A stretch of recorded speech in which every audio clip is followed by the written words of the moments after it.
Makalipas ang ilang araw, naging maayos naman ang pananatili nila roon.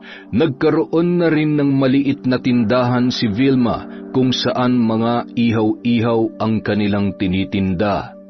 Lagi yung dinadagsa, lalo na kapag ang dalawa niyang binatang anak ang nagbabantay doon. Karamihan sa mga namimili ay kababaihan at kadalagahan. Ano ba, bibili ka ba o hindi?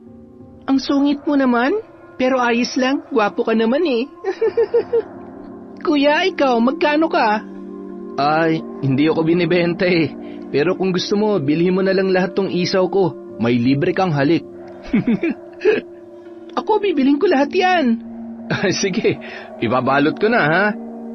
Abala si Lucas sa pakikipag-usap sa babae, habang si Makoy naman halos umusok na ang ilong sa inis dahil sa patuloy na pangungulit sa kanya ng isa pang dalaga. Dukutin ko kaya ang liig nito. Padabog siyang umalis at hinayaan na lang si Lucas doon.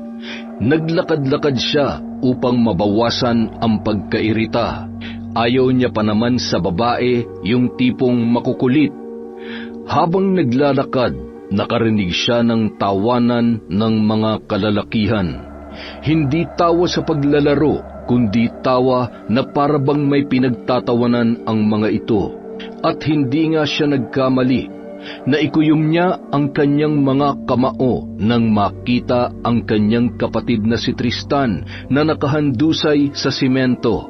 Agad-agad siyang lumapit doon at tinulungang tumayo si Tristan. Ayos ka lang? Sinong gumawa nito sa'yo? Oo, Kuya Makoy, ayos lang ako. Wala ito. Kayo bang gumawa nito sa kanya, ha? Tinulak niyo siya?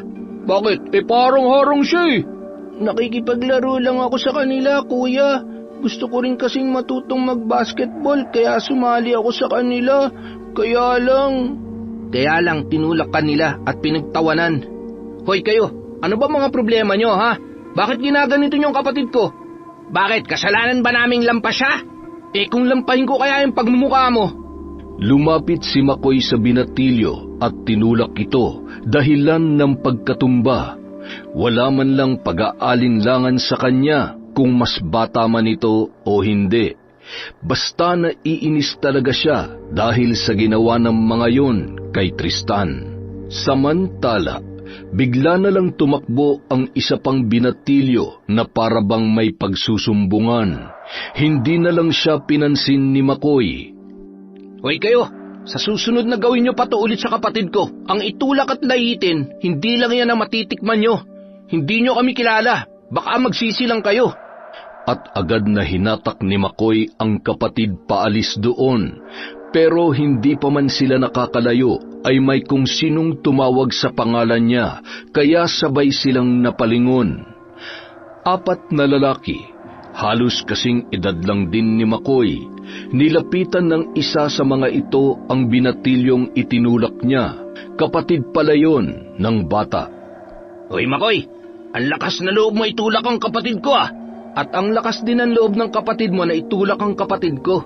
Kaya patas lang tayo. Tarantado ka pala eh. Hindi mo ba kami kilala ha? Hindi. At wala akong pakialam. Harangin niyo yan! Wala palang pakialam ha? Ang tapang mo ah. Tingnan natin kung hanggang saan yan. Diyan ka lang Tristan. Huwag kang aalis. Akong bahala rito. Kuya, wag na. Umalis na lang tayo. Mapapaaway ka lang eh. Teka, tatawagin ko si Kuya Lucas. Yan ang huwag mong gagawin. Hindi ko kailangan ng tulong nun. Pumagit na si Makoy sa nagkukumpulang mga binatilyo. 1 laban sa 4. Pero hindi yun alintana sa kanya dahil noon pa man ay sanay na siya sa pakikipagbugbugan kahit sa mga aswang pa rin na katulad niya. Nagsimula ang laban. Naunang sumugod ang 3 kasama ng lalaking kapatid ng itinulak ni Makoy.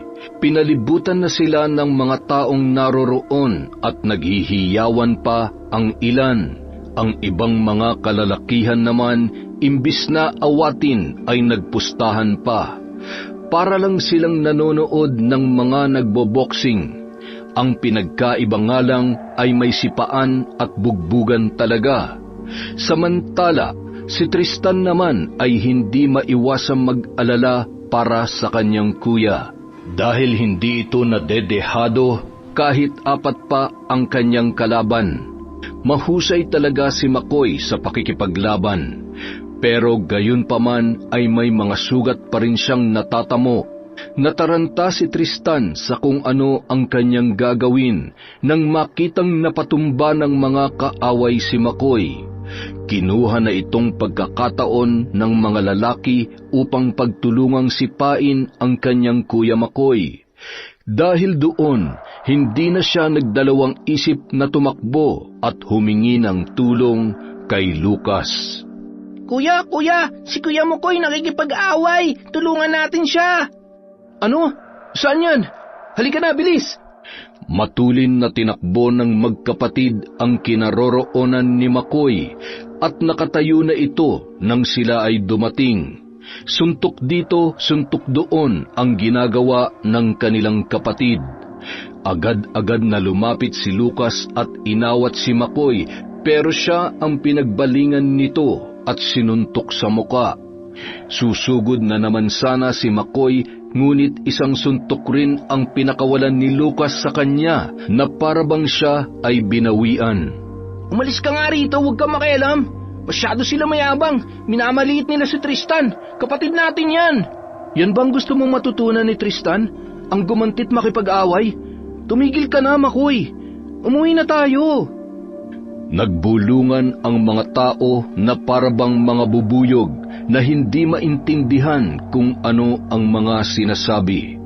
Isang masamang tingin ang pinakawalan ni Makoy sa mga kaaway niya bago sumunod kay Lucas na bit-bit-bit-bit si Tristan.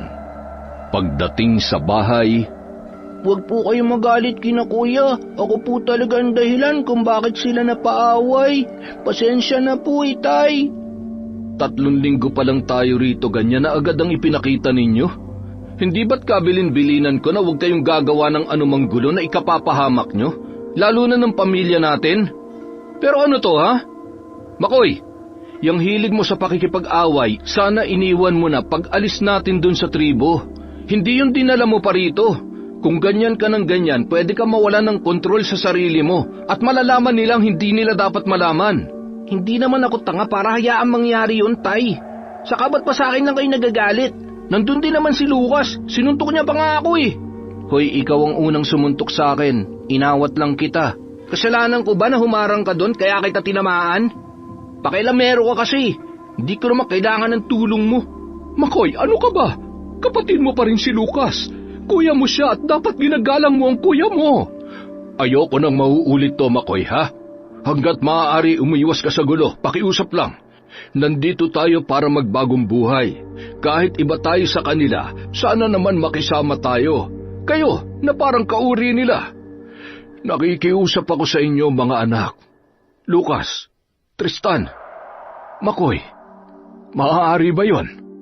Bumuntong hininga na lamang si Lucio at halata sa kanyang muka ang pagpipigil ng galit dahil sa nangyari. Idagdag pa ang walang paggalang na sagot ni Makoy. Dati pa naman yung ganun, kaya bakit nga ba hindi pa rin sila masanay-sanay sa ugaling ipinapakita nito? Gaya nung una, sina Lucas at Tristan lamang ang sumagot. Si Makoy ay padabog na namang umakyat sa kanyang kwarto. Ganoon naman palagi ang senaryo tuwing pinagsasabihan sila ng kanilang ama. Matapos ang tagpong yon, buong akala ni na Lucio at Vilma ay susunod ang anak nilang si Makoy sa mga bilin at sinabi nila. Ngunit kabaligtaran pala ang nangyari. Nasundan pa ng ilang beses ang pakikipag-away ng pangalawa nilang anak sa mga kalalakihan na sisiga-siga rin sa lugar.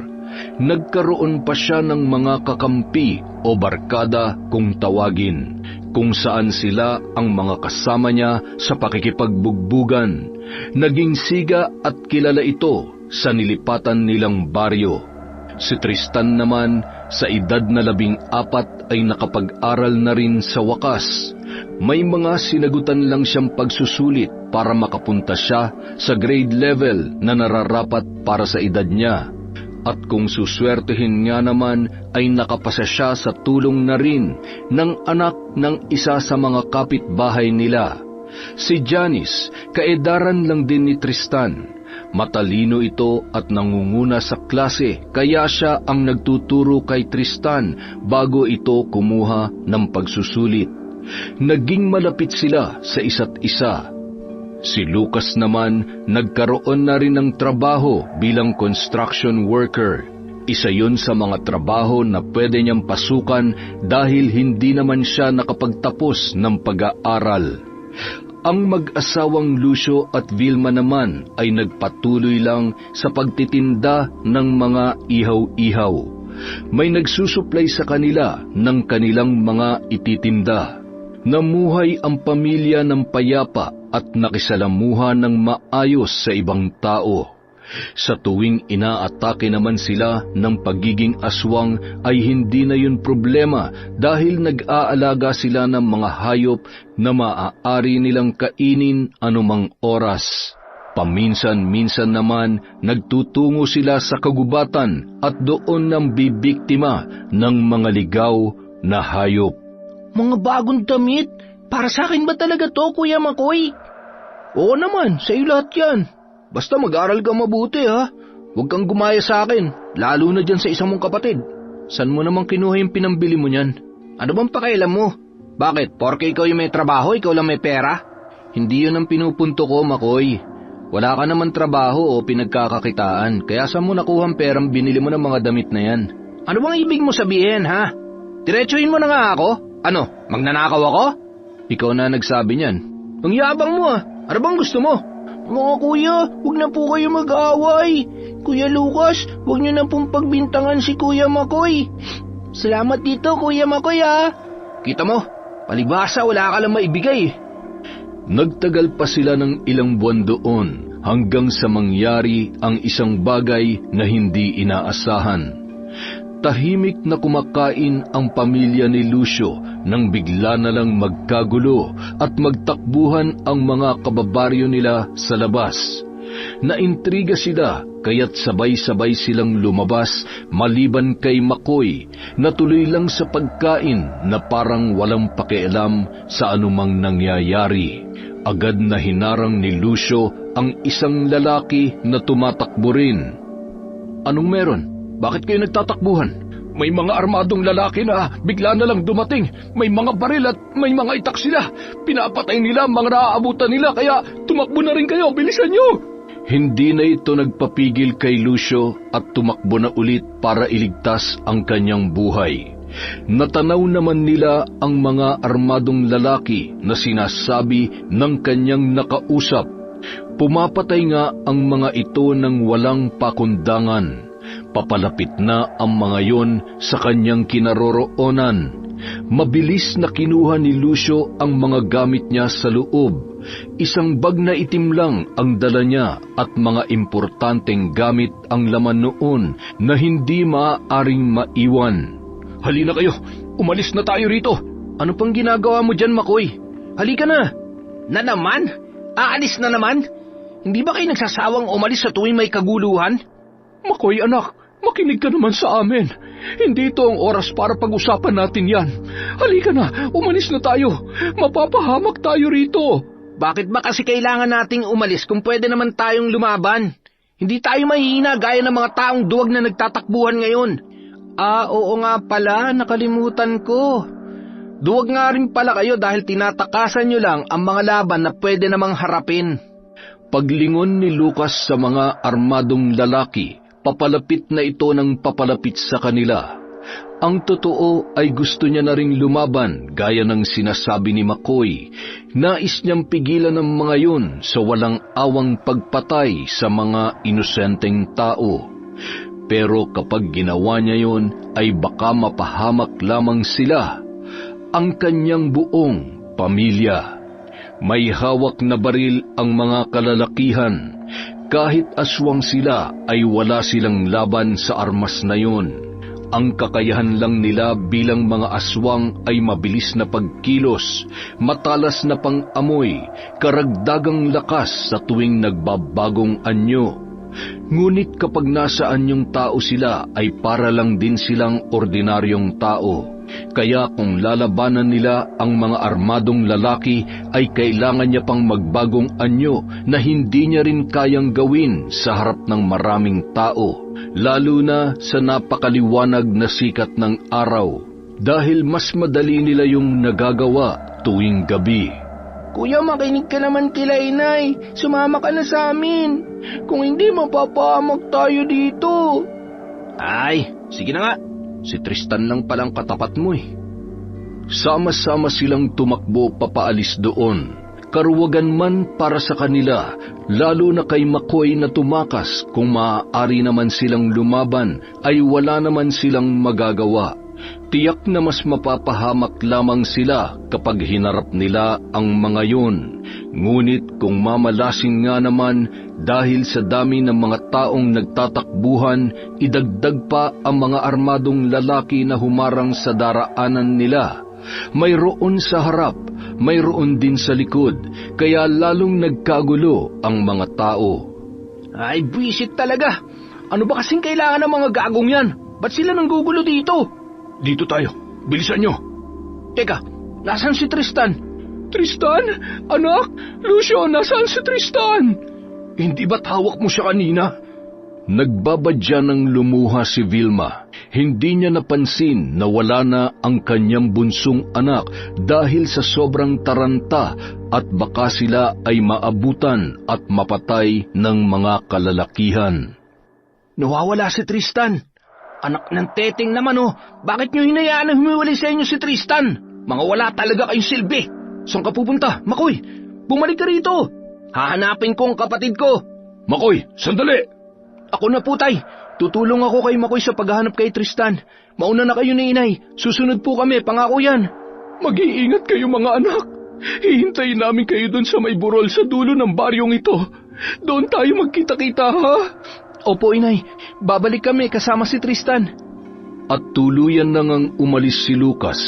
Iniwan ang mga magulang doon upang makipagsapalaran sa mga armadong lalaki na bigla na lamang sumugod sa kanilang baryo. Ilang oras ang nakalipas, patuloy pa rin sa paghihintay ang mag-asawa sa pagbabalik o pagdating ng kanilang mga anak. Pero magdidilim na ay wala pa rin ang mga ito. Nag-aalala na sila ni Lucio.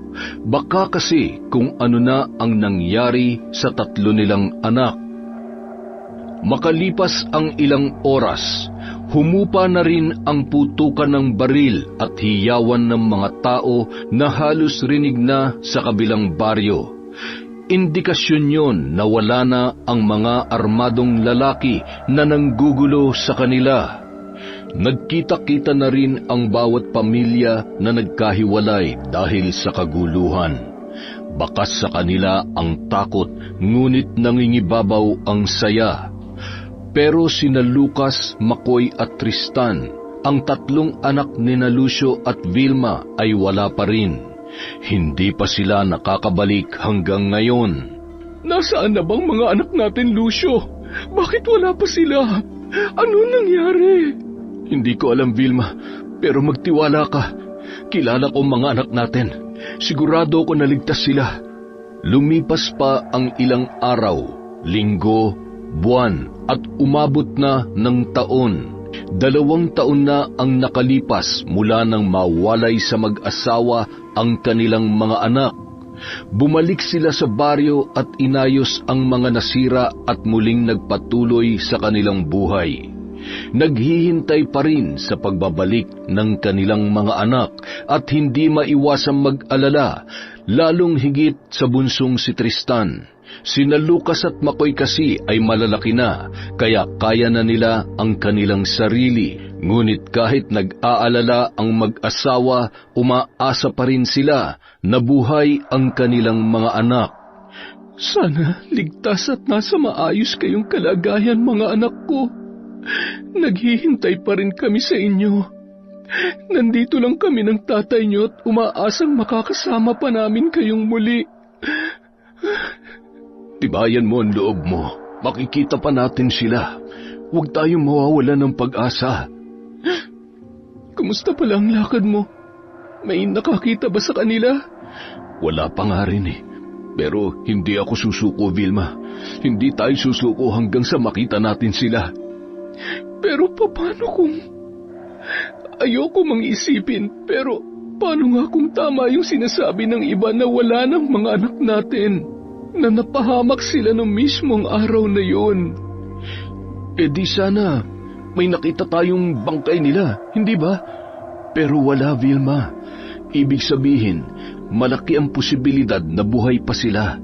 Kaya huwag mong iisipin ang bagay na yan. Mabuti pa'y magpahinga ka na. Susunod ako sa'yo, may kakausapin lang ako sa labas. Tumayo na si Vilma at ginawa ang sinabi ng kanyang asawa. Umakyat na siya sa kanilang silid at dahil sa pagod sa kakaisip sa mga anak ay mabilis siyang nakatulog na hindi na nahintay pa si Lucio. Mula sa mahimbing na pagkakatulog ay napabalikwas siya ng bangon dahil sa pagkalam ng kanyang sikmura. Hindi siya gutom. Inaatake lang siya ng pagiging aswang. Nilingon niya ang asawa at nasa tabi niya na ito habang mahimbing na natutulog. Dahan-dahan siyang bumangon para hindi magising si Lucio.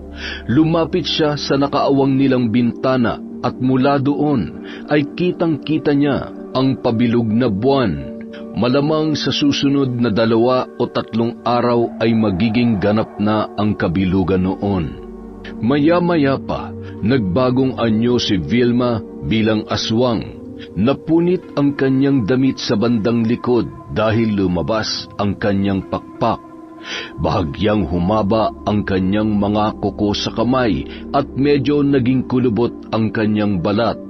Tinubuan rin siya ng 2 pangil. Marami pang nagbago sa itsura niya na malayo sa normal na tao.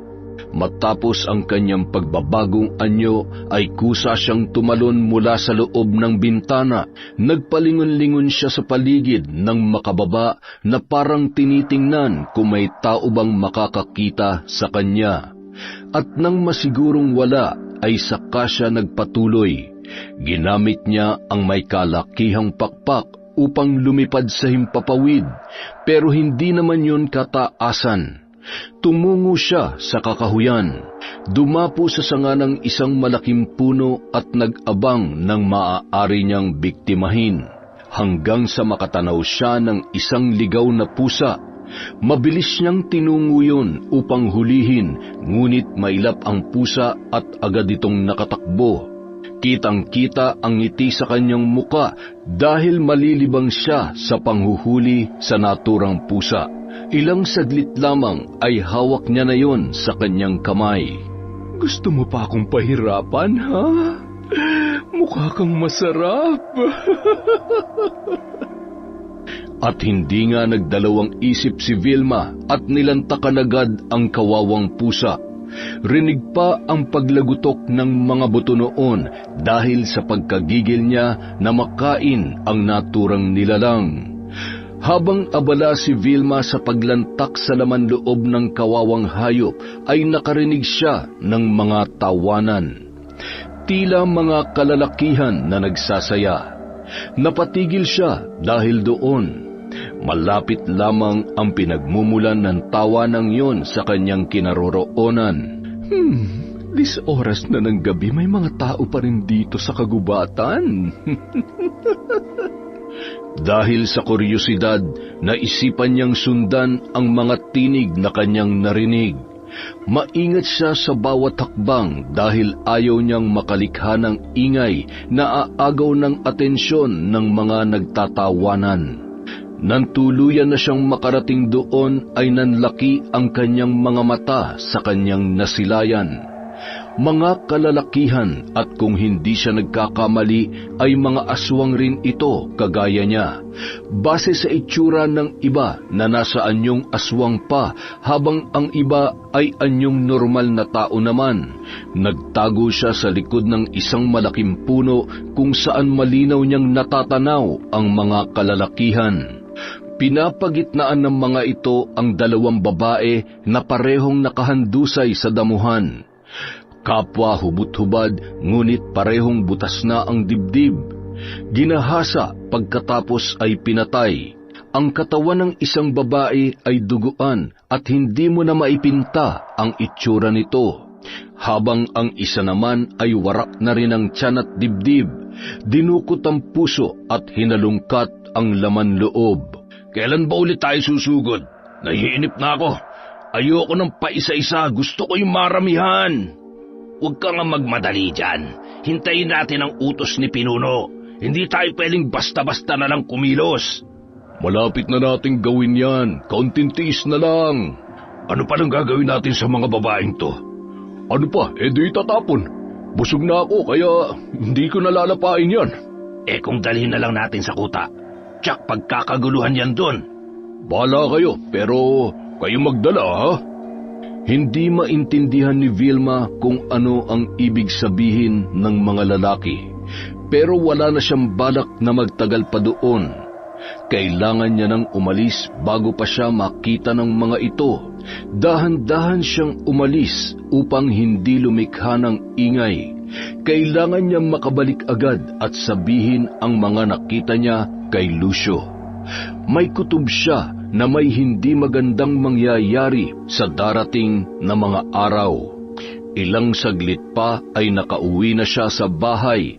Nadatnan niyang gising na ang asawa at tila naghihintay. Saan ka galing? Hindi na mahalaga yon, pero may kailangan kang malaman.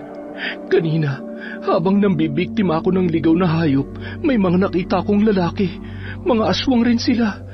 Hindi ko masyadong maintindihan pero mukhang may balak silang manggulo at mambiktima ng mga tao. Oy, hindi na natin problema yan. Hayaan lang natin sila. Lucio, hindi natin sila pwedeng pabayaan. Kailangan nating... May sarili tayong problema, Vilma. Kung ano man ang ibig sabihin ng mga narinig mo, wala na tayong pakialam doon. Ang kailangan nating gawin ngayon ay ipagpatuloy ang paghahanap sa mga anak natin. Huwag mo nang isipin yon. Matulog na ulit tayo. Isang gabi, nagulat ang buong baryo nang bulabugin sila ng ingay. Pagaspas sa himpapawid na tila nagliliparang malalaking ibon. Napabangon si Lucio at namilog ang kanyang mga mata. Vilma, gising. Bumangon ka riyan. Bakit? May mga aswang.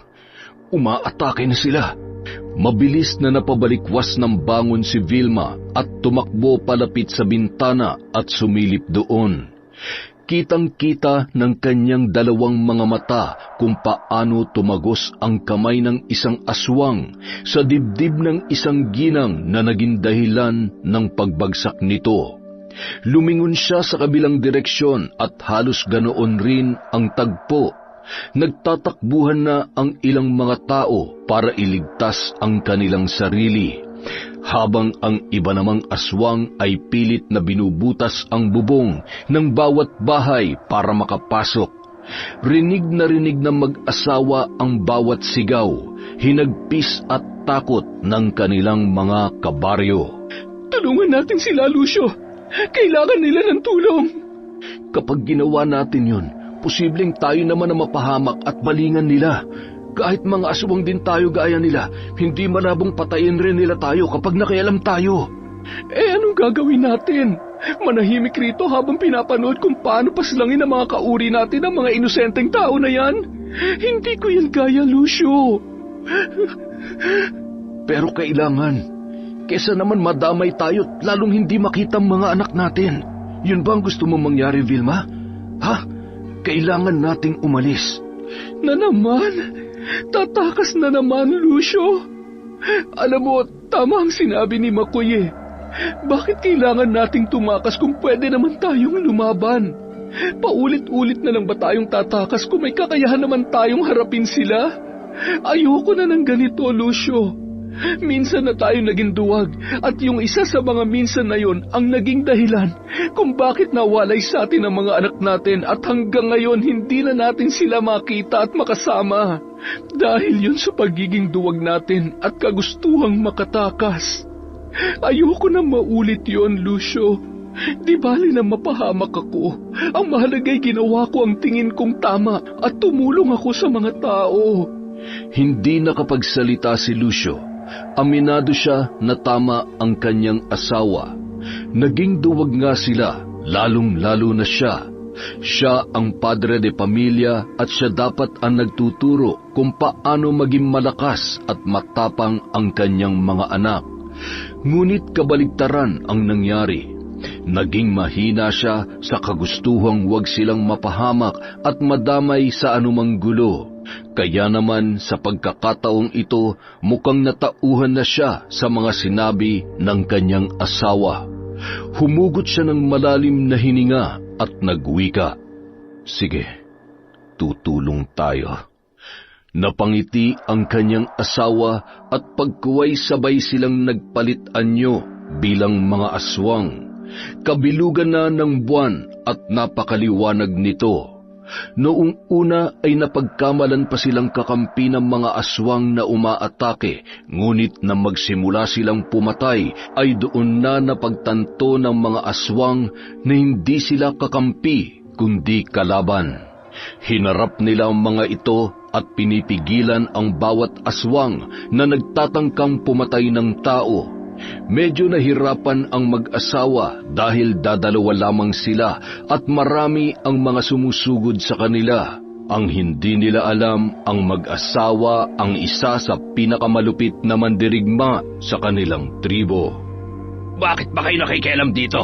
Dapat ay tinutulungan nyo na lamang kami na huliin at paslangin ang mga taong yan. Nang sa ganun ay katakutan nila tayo.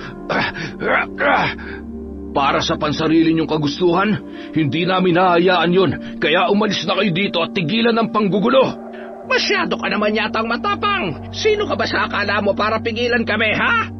At muli silang nagpalitan ng lakas para makipaglaban hanggang sa bigla na lang tumalsik si Lucio dahil sa pagdating ng isa pang aswang. Kahit nanghihina ay pilit siyang tumayo at humarap sa bagong dating. Lumapit na rin sa kanya ang asawa niya upang siya ay damayan. Marami pa ring aswang ang nasa paligid at patuloy pa rin na nambibiktima. Lucio? Ha? Ernesto? Pagkakataon nga naman. Ikaw pala yan. Kumusta ka na, mahal kong pinsan? Bakit niyo ginagawa to? Bakit kayo pumapatay ng mga inosenteng tao? Hindi pa ba sapat yung dahilan na tayo ay mga aswang at sila ang pagkain natin? Tumigil ka! Namumuhay tayo nun sa kabundukan ng hindi nambibiktima ng mga tao. Dahil ligaw na hayop lang sapat na. Anong ginagawa mo ngayon? Noon yon, Lucio, nung si Mirano pa ang pinuno natin. Ngunit ngayon ay hindi na eh. Wala na siya. May bago ng pinuno at pinupunan niya ang pangangailangan ng aming mga sikmura, laman loob ng tao, sariwa, na kapag natikman mo, natitiyak ko na hahanap-hanapin mo rin. Ay, teka pala. Alam niyo ba kung sino ang bagong namumuno sa amin? Ha? Tiyak akong ikagugulat niyo kapag nalaman niyo kung sino ang bagong pinuno. Pero hindi ko sasabihin. Kung gusto niyong malaman, ang mabuti pa, kayo nang umalam. Napailing na lamang si Lucio. Hindi pa rin siya kumbinsido at lalong hindi niya matanggap ang sinasabi ni Ernesto na wala na si Mirano, ang aswang na nagturo sa kanila kung paano makontrol ang pagkasabik sa sariwang laman ng tao. Doon sila natuto kung paano maging mabuting aswang. Huli niya itong nakita ay noong sinugod sila ng mga sundalo. Mabuting pinuno si Mirano kaya't mahirap tanggapin para sa kanya na wala na ito. Ilang sandali pa, umalis na ang mga aswang dala ang kanilang mga biktima. Wala nang nagawa pa sina Lucio para pigilan yon dahil baka yun pa ang maging dahilan ng kanilang pagkamatay. Kung tutuusin, pagkakataon na nina Ernesto na patayin ang mag-asawa pero hindi nila ginawa dahil nais pa raw nito na makita at makilala nila ang bagong namumuno sa tribong kinabibilangan nina Ernesto at ng ilan pa sa mga kaanib nila noon na ngayon ay tila naging kalaban na. Paano? Mauna na kami, Lucio. Nasisiguro ko na magkikita pa tayo.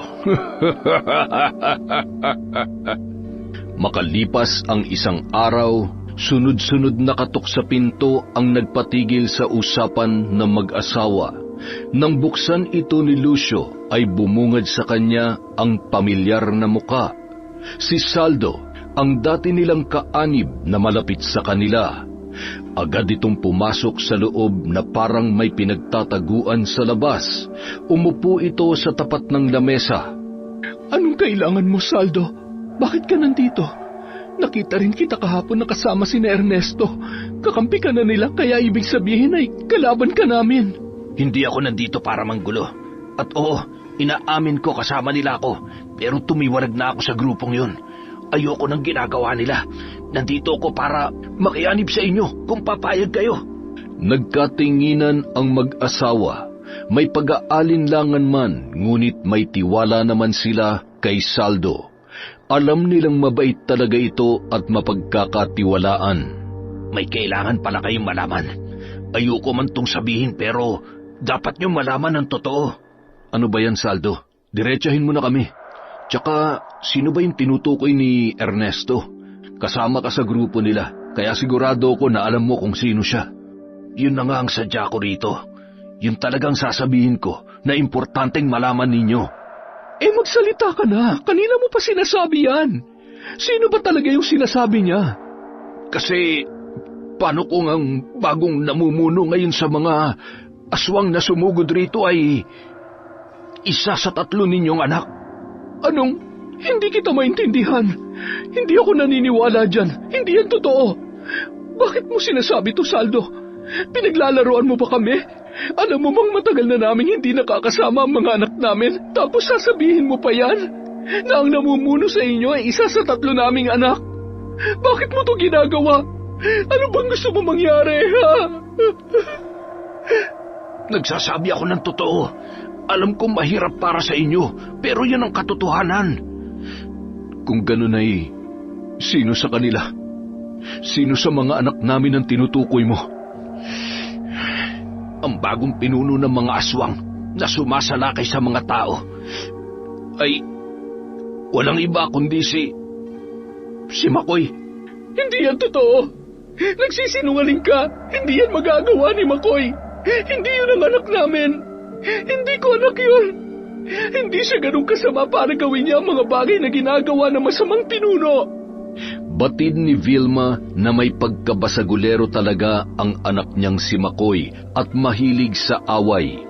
Pero kahit na ganoon, alam niyang hindi naman nito kayang pumatay o magpapatay.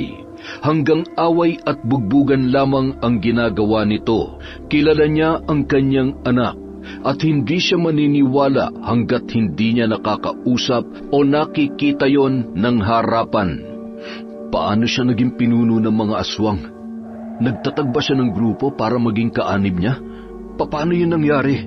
Tama na, Lucio. Hindi yun ang anak natin. Nagkakamali lang si Saldo. Hindi yun magagawa ni Makoy. Ayoko rin paniwalaan, pero mukhang kailangan. Kaya, sabihin mo, Saldo, ano ba nangyari? Paano siya naging pinuno ng mga aswang? Nung nagkagulo sa kabundukan at nagkawatak-watak tayo, muling itinatag ni Mirano ang ating tribo. May mga bumalik, ngunit mayroon namang hindi. Gaya nyo, dahil nagpakalayo-layo na, mayroon din mga baguhan. Hanggang sa dumating si Makoy at nakianib muli sa grupo. Pero ilang buwan lang ang nakalipas, namatay si Mirano dahil yon sa isang labanan. Nabaril siya ng mga sundalo nang minsang makainkwentro ulit namin sila. At dahil doon, nagpasya ang buong grupo na dapat may talaga sila na bagong pinuno. Kaya nagkaroon ng paligsahan. Paligsahan ng mga nagnanais na maging pinuno. Maraming lumahok at isa na ron si Makoy. Pero sa oras na sumali ka sa paligsahan na yon, buhay mo na rin ang magiging kapalit dahil patay kung patay. Doon malalaman kung sino ba talaga ang mas malakas at karapat-dapat. Naglaban-laban ang mga kalahok. At kung sino ang isang maiiwan na nakatayo o buhay pa, ay siyang tatanghaling panalo at bagong pinuno. Walang iba kundi si Makoy. Siya ang nagwagi sa paligsahan kaya siya na ang bagong pinuno ngayon. Kailangan natin siyang makausap, Lucio. Gusto ko marinig kung anong dahilan niya, kung bakit niya ito ginagawa. Saldo, samahan mo kami. Ituro mo sa amin kung saan ang kuta ninyo. Kakausapin ko ang anak ko. Pero Vilma, hindi sa tinatakot ko kayo o minamaliit ko ang kakayahan niyo bilang mga magulang, pero ibang-iba na si Makoy ngayon. Hindi na siyang dating anak ninyo. Baka nga, pati kayo ay saktan niya pa kapag basta't dalhin mo kami ron. Gusto ko makausap ang anak ko. Wala nang nagawa pa si Saldo kundi ang sumang-ayon. Pagsapit ng gabi, naglalakbay na sina Lucio at Vilma kasama si Saldo na siya magtuturo ng kuta ni Makoy. Hindi pa man sila gaanong nakakalapit ay nagkalat na ang mga aswang sa paligid. Tinangka silang patay ng mga ito pero hindi nila hinayaang mangyari yun. Nanlaban ang mag-asawa kasama si Saldo. Vilma! Napasigaw si Lucio nang makitang hawak ng dalawang aswang ang kanyang asawa, habang si Saldo naman ay nakikipaglaban pa rin. Nilalabanan ang dati niyang kaanib. Hindi naman gaano karami ang umatake sa kanila, pero sapat na para mahirapan silang tuluyang makapasok sa loob ng kuta. Mauna ka na, Lucio. Kausapin mo ang anak natin. Kumbinsihin mo siyang itigil na ito. Hayaan mo na ako rito. Kaya ko to. Bilis na! Nag-aalangan man pero ginawa ni Lucio ang utos ng kanyang asawa. Tuloy-tuloy siya sa pagpasok hanggang sa tuluyan niya na itong narating. Marami siyang nakasalubong na nagtangka siyang harangin pero hindi siya nagpatinag. Sa patuloy na pakikipaglaban ni Lucio ay hindi na siya nakapalag nang may humawak sa kanyang dalawang kamay. Maya-maya pa, dumating na si Makoy.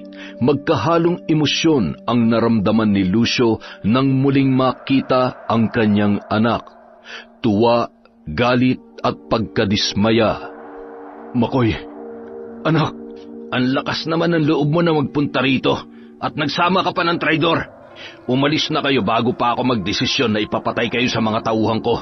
O baka naman gusto mo ako pang gumawa nun. Ano ba nangyayari sa iyo, Makoy? Bakit ka nagkakaganyan? Bakit mo to ginagawa? Hindi ko obligasyon na magpaliwanag sa iyo, pero gusto kong malaman nyo na kayo ang dahilan kung bakit ako nagkaganito.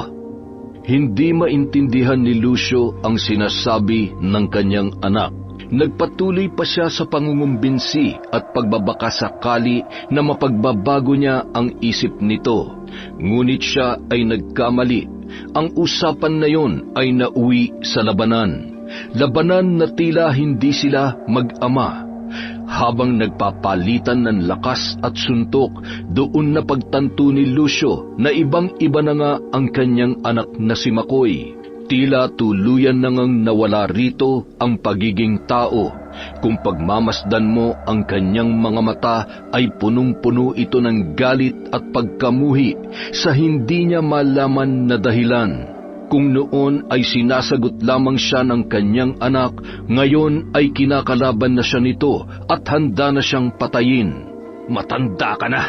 Sa tingin mo ba makakaya mo pa ako? Tumalsik si Lucio sa di kalayuan. Lumapit sa kanya si Makoy at walang pag-aalinlangang tinapakan ang kanyang tiyan at mas idiniin pa yun. Binalaan na kita, tanda, na umalis ka na pero hindi ka nakinig at kinalaban mo pa ako. Ngayon katapusan mo na. Kaya mo ba talagang patayin ang sarili mong ama? At bakit naman hindi? Kayo rin naman ang dahilan kung bakit nawala ang kapatid ko. Ha? Anong ibig mo sabihin? Wala kang kwentang ama! Duwag ka! May dinukot si Makoy sa kanyang tagiliran, isang maliit na kutsilyo na napagpasyahan niyang gamitin pampatay sa kanyang ama.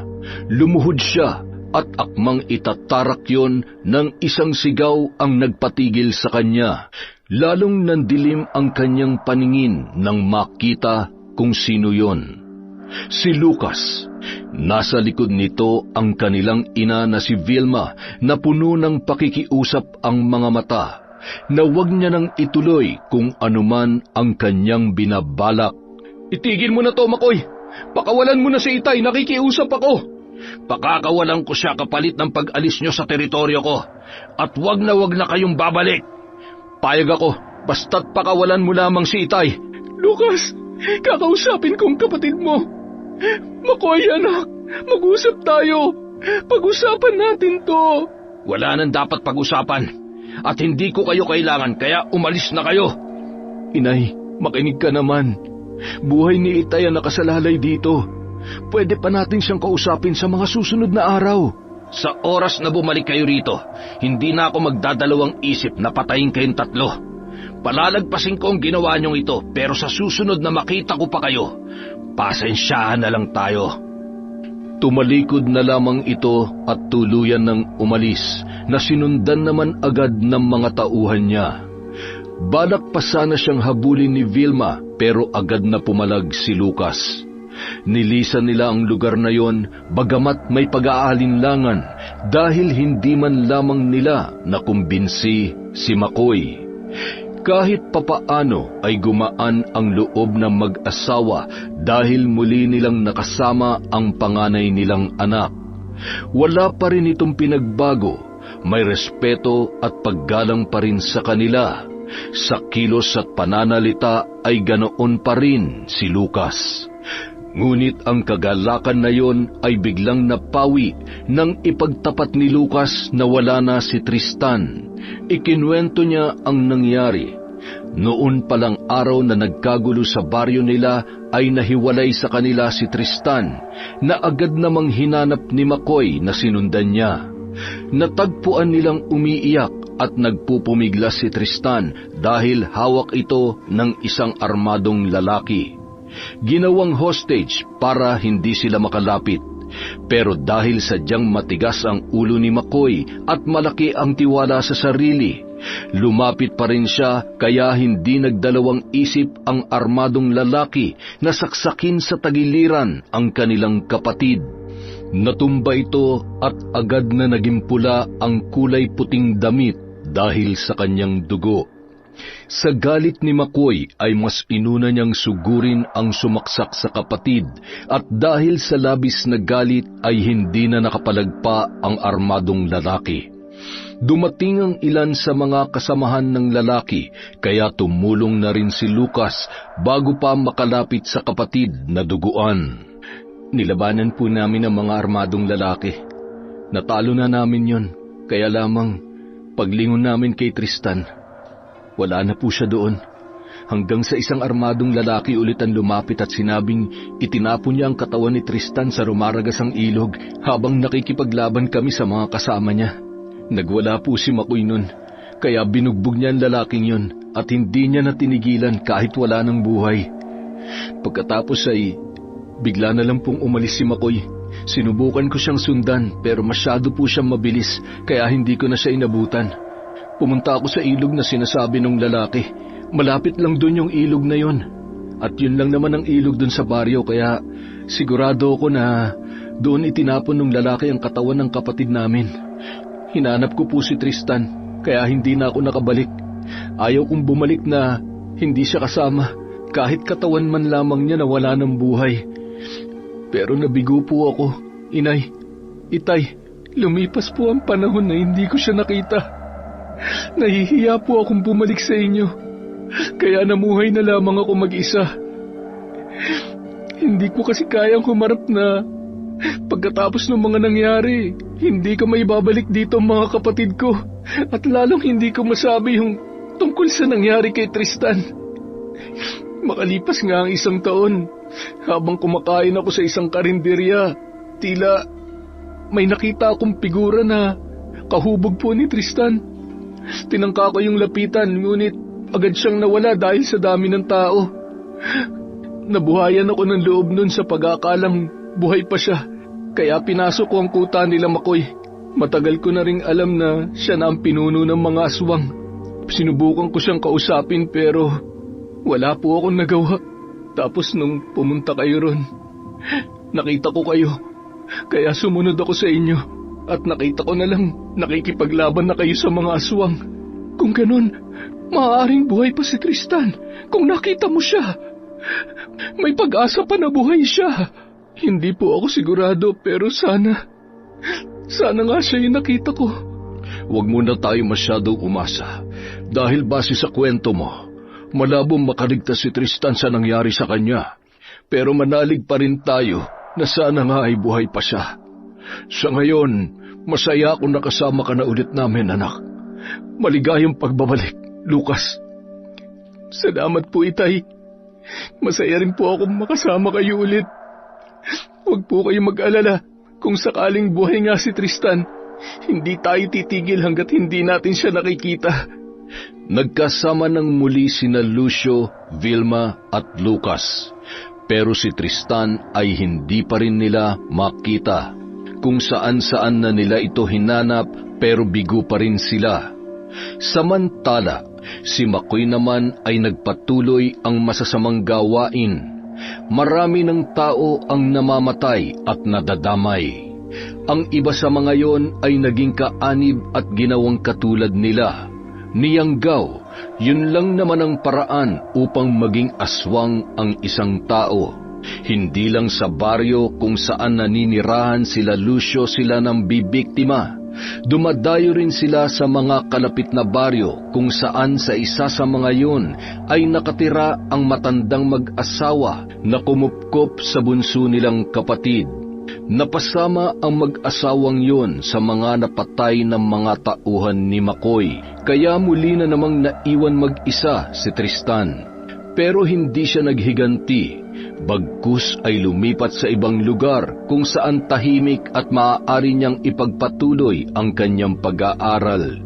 Hindi siya mahilig sa gulo, ang gusto niya lang ay katahimikan. Gustuhin man niyang makasama ang mga magulang pero alam niyang masyado pang komplikado at magulo. Alam niyang inosente siya pagdating sa mga ganoong bagay. Samantala, si Lucas naman, ilang beses niya nang kinumbinsing kausapin si Makoy para itigil na ang ginagawa at bumalik na sa kanila. Pero ang usapan na yon ay lagi na lang nauuwi sa labanan. Kapatid sa kapatid, laman sa laman. Mabuti na lamang at mas nahubog ang kakayahang makipaglaban ni Lucas sa 2 taon na nawala siya. Pero dahil nga mas nangingibabaw pa rin sa kanya ang pagiging kuya kay Makoy, hindi niya ibinibigay ang buong lakas para makipaglaban dito. Kabaliktar naman nun ang kay Makoy na halos patayin niya na ang sarili niyang kuya. At dahil sa tindi ng kasamaan ni Makoy na nais nilang matigil, napilitan si Lucio na ipagkaloob kay Lucas ang mutya na minana pa niya mula sa kanilang mga ninuno. Ang mutya ng itim na manok.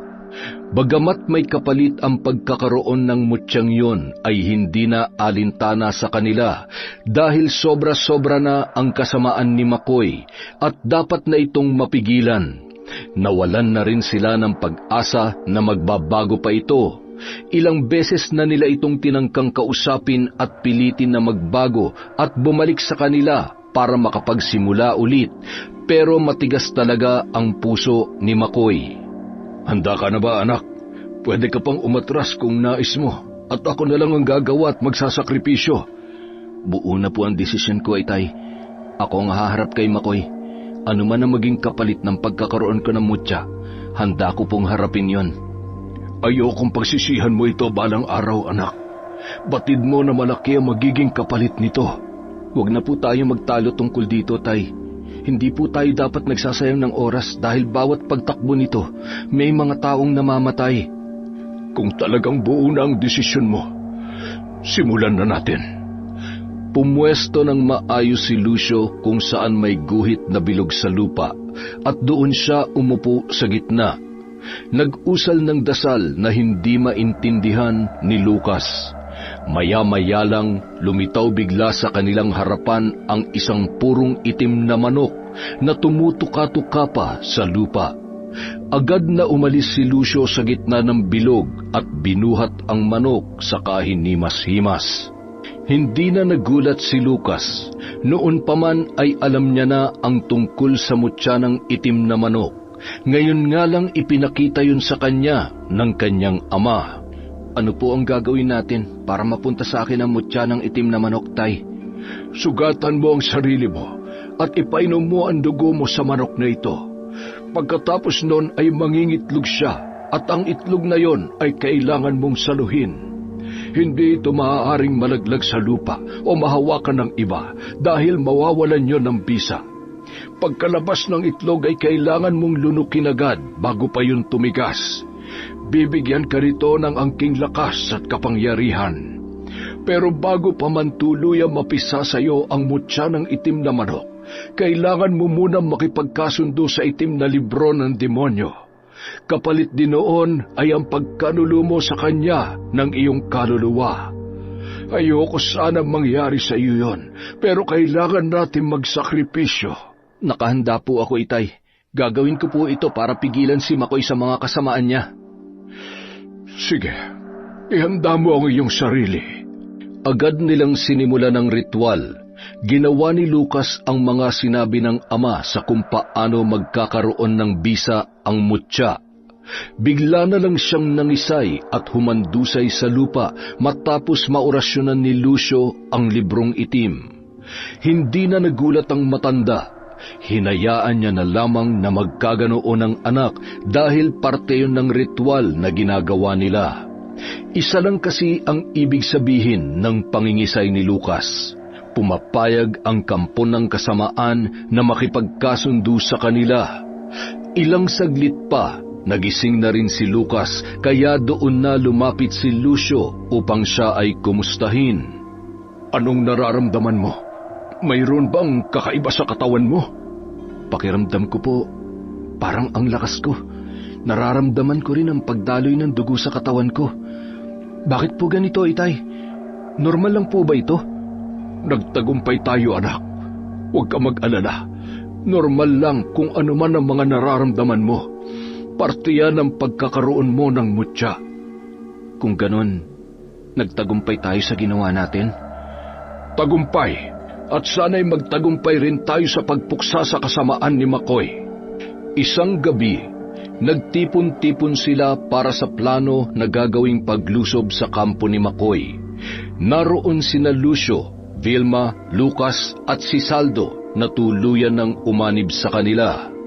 Kasama rin ang binuo nilang grupo na handa ng lumaban. Mapatao man o aswang, nagsama-sama ang lahat. Sila kasi ang mga nawalan ng mahal sa buhay, pamilya o kamag-anak dahil sa kalupitan ni Makoy.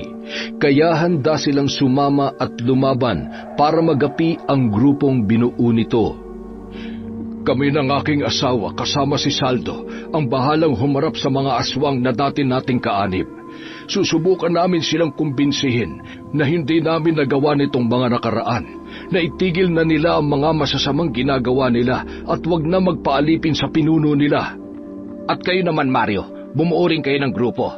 Kayo ang bahalang humarap sa mga niyanggaw nila, lalo na yung mga bagong yanggaw pa lamang. Mas may pag-asa silang bumalik sa pagiging tao. Alam naman natin na hindi nila yun ginusto, kaya hanggat maaari, wag natin silang papaslangin. Ngunit kung kailangan ay gawin ninyo. Tumango-tango lamang si Mario bilang pagsang-ayon. Siya ay isa ring aswang, ngunit ang asawa niya ay normal na tao, pero kasama ito sa mga nahuli at niyanggaw. Dante, ikaw at ang iba pa, kayo ang haharap sa mga aswang na tauhan ni Makoy. Tutulong rin kami, pero kailangan muna naming unahin ang mga nakatoka sa amin. Alam kong kaya niyo yon. At ikaw, Lucas? Ako ang haharap sa pinuno nila. Kaming dalawa magtutuos ng kapatid ko. Natahimik ang lahat. Batid nila kung gaano kahirap para kina Lucas at sa mga magulang niya na gawin yun, dahil parte ng pamilya si Makoy. Yun nga lang ay wala na silang ibang magagawa. Sumapit ang gabi na kabilugan ng buwan. Hinintay talaga nila na mabuo ito upang makalaban sila ng maayos. Mag-iingat ang lahat, at hanggat maaari, wala sanang mamamatay sa laban na ito. Yun ang pinakamahalaga na kailangan nating gawin, ang manatiling buhay. Sumang-ayon naman ang lahat bago sabay-sabay na pumasok sa teritoryo ni Makoy. Bumungad agad sa kanila ang mga nakaambang aswang na tila pinaghandaan na ang kanilang pagdating. Mukhang inaasahan talaga nila tayo. Magandang laban to. Kanya-kanya ng sugod ang bawat panig, pero gaya ng plano ni Lucio, ang grupo ni Mario ang lumihis ng daan patungo sa kinaroroonan ng mga bagong yanggaw. Hindi pa kasi maaaring isabak sa laban ang mga bagong yanggaw dahil hindi pa sila tuluyan nagiging aswang at kulang pa ang kanilang kakayahan. Pinahihinog muna ito ni Makoy sa isang silid at doon hinihintay ang tuluyang pagbabagong anyo ng mga yon. Nalaman nila ang tungkol doon dahil kay Saldo. Ngunit kung may mga humaharang sa kanila ay hindi sila nagdadalawang isip na labanan ang mga yon. Ang grupo naman ni Dante ang siyang naiwan na humarap sa mga aswang na sumalubong sa kanila. Marami sila at karamihan ay mga aswang, kaya hindi sila mahihirapan na harapin ang mga yon. Habang ang mga tao naman na sumama sa kanila ay gumamit ng buntot pagi at benditadong tubig na may orasyon ni Lucio. Makikita mo ang panggigigil sa bawat kilos nila dahil sa ginawa ng mga ito sa kanilang pamilya, mapaaswang man o tao ay walang pinipili. Habang sina Lucio, Vilma at Saldo naman ay ginawa rin ang kanilang misyon na kumbinsihin ang mga dati nilang kasamahan. Lucio, ang mahal kong pinsan, wala ka pa rin talagang pinagbago, makulit ka pa rin. Ilang beses ba namin sasabihin na wala kaming balak kalabanin ang pinuno namin na anak nyo? Kadugo mo si Makoy, pero bakit hinayaan mo magkaganon siya? Ay nako Lucas, matanda ka na nga talaga. Siya may gusto nun, at sino ba naman ako para pigilan siya, hindi ba? Kung saan ang ikaliligaya niya, dun ako. Ay, oo nga pala, kumusta naman na ang kalaban niyo ay mismo ang anak niyo? Masarap ba sa pakiramdam? Tumigil ka na. Kung ano man ang buhay namin ngayon, ito yung gusto namin, Lucio. Malaya kaming nakakapambiktima ng mga tao. Hindi gaya nung si Mirano pang namumuno sa atin. Wala siyang ibang inisip kundi ang kapakanan ng mga tao at kung paano natin sila iiwasan upang hindi magkaroon ng gulo sa pagitan natin. Pero anong ginawa ng mga taong pinagtatanggol niya? Sila rin mismo ang pumatay sa kanya. Mga sundalo na noon lang ay pinagtatanggol natin sa mga misyon nila, ngunit anong kapalit? Winasak nila tayo. Ginulo ang nananahimik natin tribo, at dahil yun sa kaduwagan ng marino na yon. At ngayon, si Makoy na, ang inyong anak, ang aming pinuno na walang kasing tapang. Hindi katulad nyo, walang pagmamahal sa lahi natin. Pero hindi sagot ang paghihiganti sa isang pagkakamali. Mas lalo lamang lalala at hindi matatapos ang gulong ito kung puro paghihiganti at kasamaan ang mga ginagawa ninyo. Nako talagang mas lalo lamang gugulo kung patuloy kayo makikialam. Huwag nyo nang kalabanin si Makoy dahil hindi nyo siya magagapi. Sinisiguro ko yan. Pero mukhang kayo na mismo naghahanap ng kamatayan ninyo. Sino ba naman kami para hindi yun ibigay sa inyo? Bigla na lamang nagpalit anyo si Ernesto bilang isang mabangis na aswang. Kaya ganoon rin ang ginawa ni Lucio. Naunang sumugod si Ernesto na sinabayan naman ni Lucio. Sa paglalaban ng dalawa, bigla na lang tumalsik si Ernesto na tumama pa ang likod sa isang puno. Sumuka siya ng dugo, Umangil na parang hindi matanggap ang nangyari, ngunit mas lalo siyang nagngit-ngit sa galit nang makita kung sino ang gumawa noon. Walang iba kundi si Saldo, kasama ang iba pang mga kaanib nito. Anong ibig sabihin nito, ha? Mali ka nang akala, Ernesto. Dahil hindi lahat ng mga kakampi mo ay sakim na gaya mo. Napipilitan lamang sila dahil sa takot nila kay Makoy, pero ngayon, natauhan na sila. Kakampi na namin sila, at ang susunod na aanib sa amin ay ang anak naming si Makoy. Hindi na babalik sa inyo si Makoy.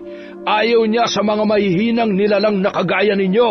Hindi na siya ang anak ninyo dahil nakipagkasundo na siya sa... Isang malakas na tadyak ang pinakawalan ni Lucio sa dibdib ng kanyang pinsan. Pero tumawa lang ito ng tumawa. Mga traidor kayo! Mamamatay kayong lahat! Ang tinutukoy niya ay ang mga nagtaksil na kasama niya. Sayang ka, Ernesto. Ayoko sanang pumatay ng kadugo ko, pero kung alang-alang sa karamihan, gagawin ko. At kung may mamamatay man sa atin, mauuna ka. Walang pag-aalinlangang hiniwa ni Lucio ang leeg ni Ernesto gamit ang mahaba niyang kuko. Tumilamsik pa ang dugo noon. Samantala, abala si Lucas sa pakikipaglaban sa mga aswang na humaharang sa kanya. Kanina niya pa hinahanap si Makoy pero hindi niya ito makita. Hanggang sa maramdaman niya na lang na nakasandal na siya sa isang puno at may nararamdaman siyang mahigpit na nakahawak sa leeg niya. Maya-maya pa, napagtanto niya kung sino ang may kagagawan noon. Magkatapat ang kanilang muka habang nakangisi ang kanyang kapatid. Napansin rin niya ang tila pagbabago ng kulay ng mga mata nito. Kumusta ka na, kuya? Inihagis siya nito sa malayo na parang ang dali lang gawin para kay Makoy. Tumayo si Lucas. Nakaramdam siya ng sakit pero agad naman na nawala yon. Itigil mo na to, Makoy. Nakikiusap ako sa huling pagkakataon. Bumalik ka na sa amin. Paulit-ulit lang tayo. Hindi ka pa ba nagsasawa? Daig mo pang sirampla ka. Kung ganon, mapipilitan akong gawin kung ano ang plano namin. Wala akong pakialam sa kung ano man ang plano nyo. Hindi naman kayo magtatagumpay eh. Sinugod ni Makoy si Lucas at inambaan nito ng suntok pero agad na nahawakan ng kuya ang kamao ng kanyang kapatid. Nagulat ang pinuno ng mga aswang pero hindi niya yon ipinahalata. Isang suntok ang pinakawalan ni Lucas sa kabilang pisngi ni Makoy gamit ang isa niyang kamay habang ang isa naman ay nakahawak pa rin sa kamao nito.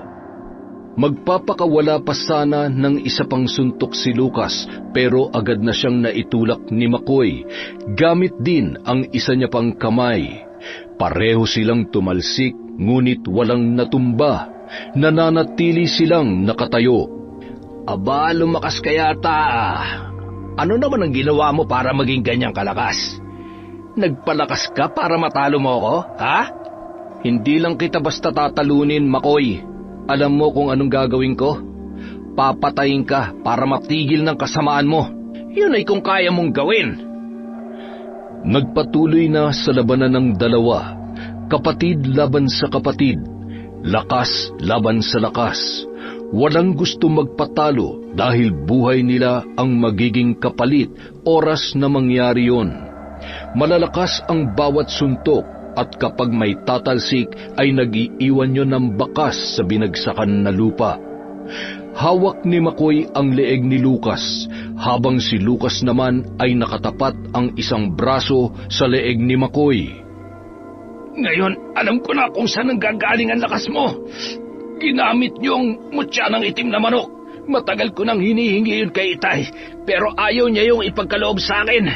Yun pala, sa paboritong anak niya lang pala yun ibibigay. At ikaw, saan galing ang lakas mo? Alam kong hindi ka ganyang kalakas noon. At yung mga mata mo, hindi ganyan ang kulay niyan, hindi ba?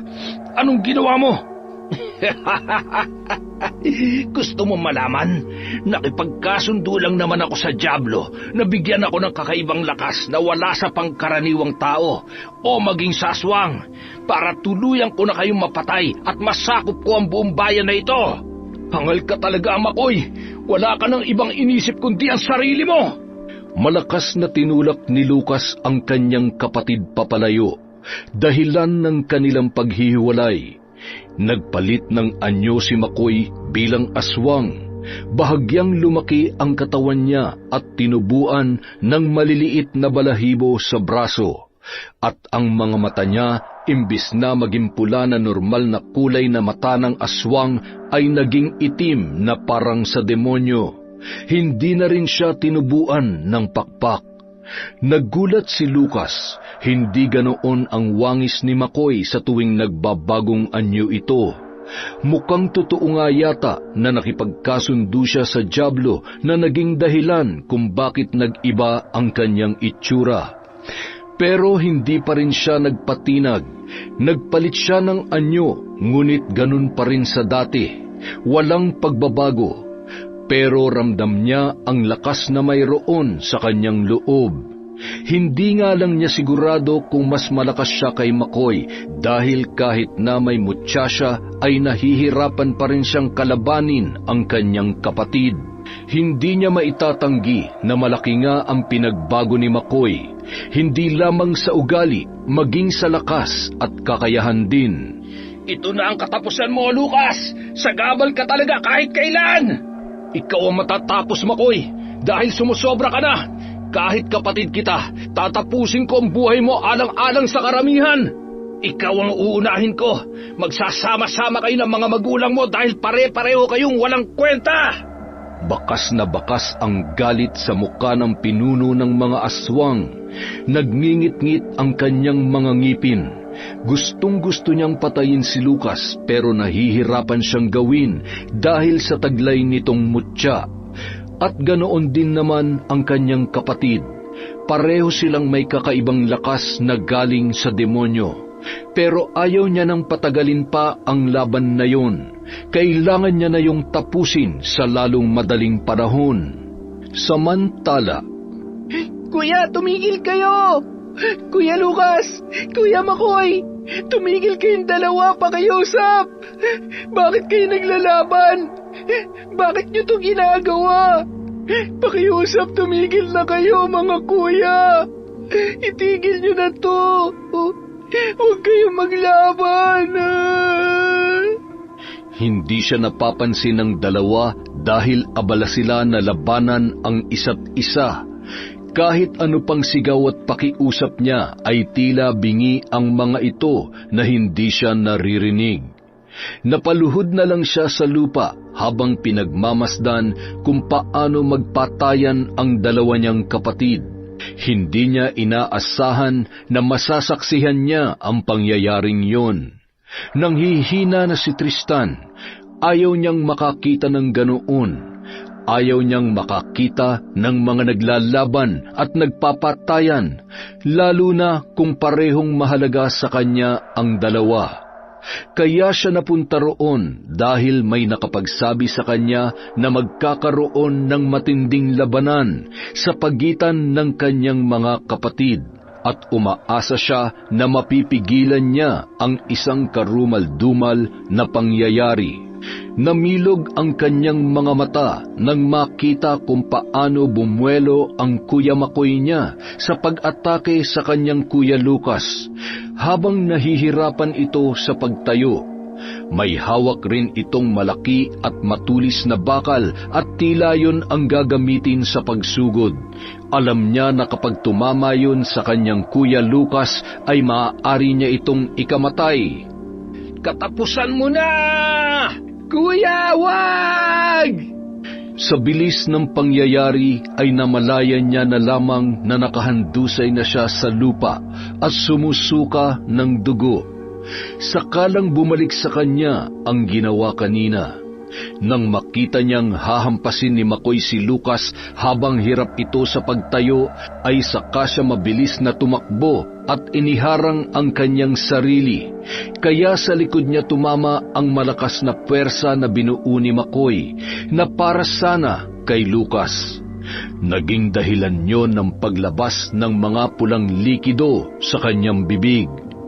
Parehong natigilan sina Lucas at McCoy nang sabay na makita kung paano bumagsak ang bunso nilang kapatid sa kanilang harapan. Tristan? Kapatid ko! Anong ginawa mo, McCoy? Tristan, paanong... buhay ka? Agad na lumapit si Lucas sa kapatid at inalo ito. Sabay na rin sila ni McCoy na bumalik sa anyong tao. Dumating din ang mag-asawang Lucio at Vilma, kasama na rin si Saldo. Taranta at mabilis silang pumunta sa pwesto ni Tristan na ngayon ay nag-aagaw buhay na. Tristan, anak, Diyos ko, buhay ka nga. Anong nangyari sa'yo? Lucas, anong nangyari? Bakit? Bakit tuguan ang kapatid mo? Sagutin mo ako! Inay, masaya po akong nakita ko kayo ulit. Kayo ni Itay at ni na Kuya. Pasensya na po kung hindi ako agad bumalik sa inyo. Natakot lang po ako sa mga gulo na pwede pang mangyari. Sana po mapatawad niyo ako. Hindi mo kailangang humingi ng tawad, anak. Ayos lang, naiintindihan namin. Lumaban ka, ipapagamot ka namin. Imbis na sagutin ni Tristan ang ina, ay bumaling siya sa kanyang kuya Lucas at pagkatapos ay kay McCoy, na tila na estatwa sa kinatatayuan niya dahil hindi siya makapaniwala. Makikita ang nagngingilid na luha sa mga mata ni McCoy at ang boses nitong nagiging malumanay sa tuwing kausap ang bunsong kapatid. Sa isang iglap ay tila bumalik na sa dating McCoy ang McCoy na naging pinuno ng mga aswang dahil kay Tristan. Mga kuya, pwede ba akong humiling kahit sa huling pagkakataon? Pwede bang magkasundo na kayo? Huwag na kayong mag-away. At Kuya McCoy, pwedeng itigil mo ng pagpatay sa mga tao kasi masama yun. Hindi ko sinasadya, Tristan. Patawarin mo ako. Hindi ko alam na haharang ka doon. Hindi ko alam na nandito ka. Patawarin mo si Kuya. Pinapatawad na kita, Kuya. At sana magkasundo na kayo lahat dahil yun ang gusto ko noon pa man. Mahal na mahal ko kayo. Yun ang mga salita na huling binitawan ni Tristan bago siya nalagutan ng hininga. Malakas na pag-iyak ni Vilma ang tanging maririnig sa lugar na yun. Iyak ng isang ina na nawalan ng anak.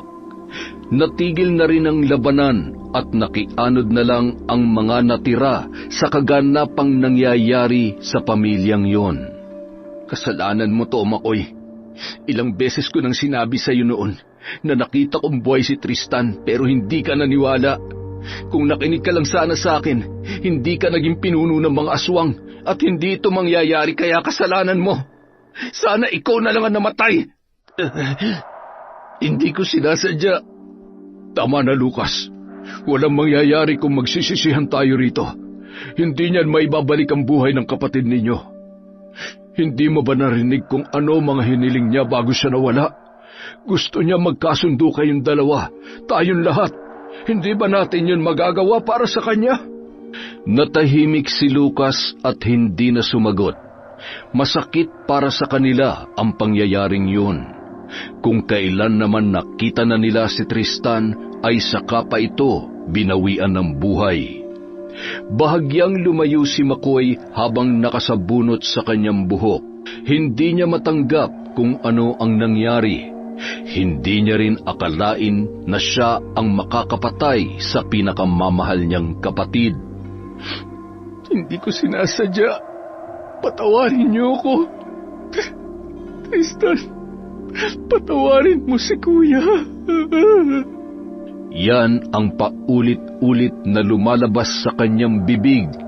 Maya-maya pa ay bigla na lang siyang lumuhod at tumingala sa kalangitan, kahit wala namang ibang makikita kundi ang maliwanag na buwan. Sa kung sino mong demonyong nakikinig sa akin ngayon, nakikiusap ako. Buhayin niyo ang aking kapatid. Handa kong ialay ang aking sarili. Makoy anak, hindi mo kailangan gawin yan. Mabuhay lamang ang kapatid ko. Nagmamakaawa ako. Bigyan niyo ng pangalawang buhay si Tristan. Kahit kunin niyo ang buhay ko kapalit ng buhay ng kapatid ko. Maya-maya pa, sa kanyang pagmamakaawa at pagtawag sa kampo ng kadiliman, ay bigla na lang nagdilim ang buong paligid, dala ng makapal na ulap na tumabon sa bilog na buwan. Kasabay noon ay ang paglabas ng mga itim na usok sa katawan ni Makoy. Unti-unti na rin siyang nahihirapang huminga, na tila ba hinihigop ng itim na usok ang hangin sa kanyang katawan.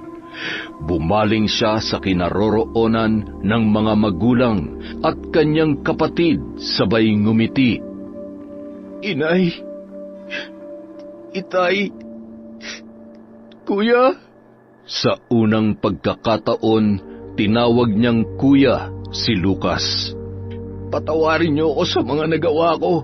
Masyado ako nagpadala sa galit at sa emosyon ko. Nakalimutan ko na pamilya tayo. Gumaralgal ang boses niya sa pinagsamang sakit ng loob at unti-unting pagkawala ng hininga. Dumoble na rin ang iyak ni Vilma na kahit gusto niyang lapitan si Makoy ay hindi niya magawa dahil pinipigilan siya ng kanyang asawa. Si Lucas naman ay nakatitig lamang sa nag-aagaw buhay niyang kapatid na may sari-saring emosyon. Kapag nagising si Tristan, pwede bang pakisabi na mahal siya ni Kuya Makoy? Humihingi rin ako ng tawad sa nagawa ko. Mahal ko kayo at patawarin niyo ko. Bumagsak siya sa lupa na wala ng buhay.